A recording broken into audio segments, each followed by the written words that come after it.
Antoine Massé, team manager du Team Eleven.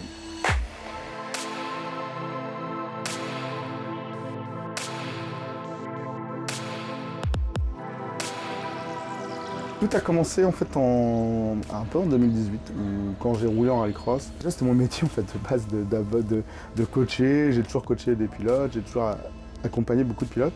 On a commencé avec une Twingo en 2020 pendant le Covid. J'ai monté avec Manu, qui est toujours mon chef mécano du team. L'année d'après, on est arrivé avec 3 voitures. Et après, je me suis vite senti un petit peu débordé par le côté technique. Du coup, je me suis approché de Nicolas. C'est une vieille histoire et en plus de ça, on est sartois tous les deux. Ses parents s'occupaient un peu du circuit de Ségris, moi mes parents avaient le circuit de la Varenne de rallycross. Donc voilà, on est vraiment deux familles de passionnés, un peu les mêmes gènes, et c'est un peu comme ça que c'est parti, on a un peu les mêmes valeurs et puis voilà, et puis maintenant on est deux. Nico Guéranger, Antoine Massé. La genèse de l'histoire de Eleven, il lance sa structure, on m'appelle pour faire rouler Dorian-des-Landes je pense. J'arrive avec le camping-car, je passe à Torigny-sur-Douai, je finis au PMU et j'ai dormi chez ta maman. Et le lendemain, on a fait la dalle de la voiture de Dorian-des-Landes la première année.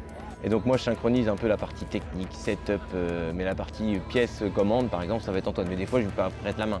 Okay, on est capable à peu près de tout faire dans cette entreprise, de l'hydrogène au WEC en passant par le Rallycross France ou travailler sur des sujets avec la FIA pour les BOP, les EOT. Voilà, on est un peu un spectre assez large.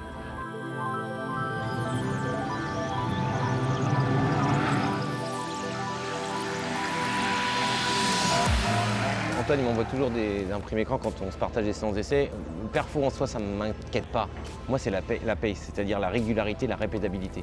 Parce que des pilotes qui savent aller vite sans savoir pourquoi, c'est limite frustrant. Par contre, savoir cibler au moment où tu dois aller vite et être capable de tenir un rythme. Parce qu'on sait tous faire aller vite une voiture sur un tour. On met 4 nœuds 9, poids mini, ça va le faire. Bon, ça, sur le week-end, ça paye pas. Mais bon, tu peux faire un coup d'éclat, quoi.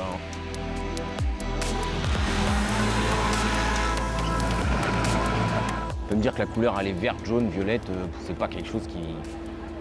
Je vois pas de performance là-dedans, d'accord? Et à côté de ça, Antoine, j'ai besoin de ça parce que c'est aussi l'image de l'équipe. Tout de suite quand j'ai commencé, je me suis dit aussi qu'il fallait un peu se différencier vite des autres et de créer un truc déjà joli. Moi je porte beaucoup d'importance à tout ça, des belles décos, des voitures toujours jolies. Et surtout quand je vois les gens qui s'inspirent un peu de temps en temps de structure, en vrai je suis très content parce que je me dis bah tant mieux. En fait, plus on est nombreux à faire ça, plus on est nombreux d'aller dans ce sens-là, plus ça va apporter de l'importance au Rallycross France.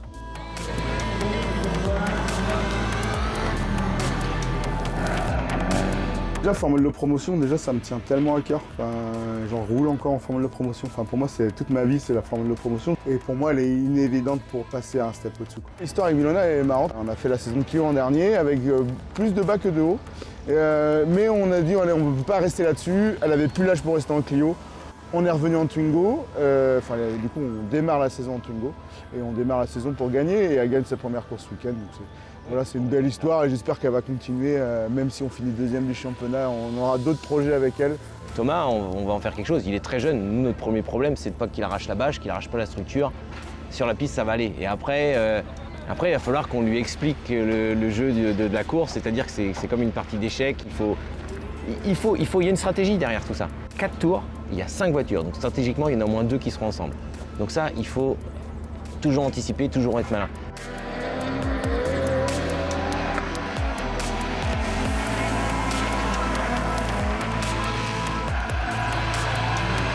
Résultat du week-end, un beau week-end en général.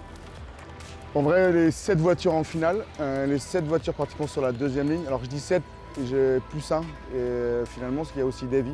Ouais. On s'occupe de toute la partie ingénierie de Davy. Nico s'occupe de toute la partie setup et surtout à l'atelier aussi, on en fait un petit peu. En tout cas, les 8 voitures étaient en finale, toutes pratiquement en deuxième ligne, sauf Luna finalement qui part dernière ligne. Après, voilà, les résultats sont pas tous parfaits, on le sait, il y aurait eu moyen de gagner en Clio, il y aurait eu moyen, mais c'est comme ça, c'est la course, c'est ce que j'aime du rallycross. Il y va aussi de bon cœur, tout le monde y va de bon cœur, ça finit mal pour lui, mais c'est le jeu, on est deuxième à 6 points du championnat, il n'y a vraiment rien de dramatique.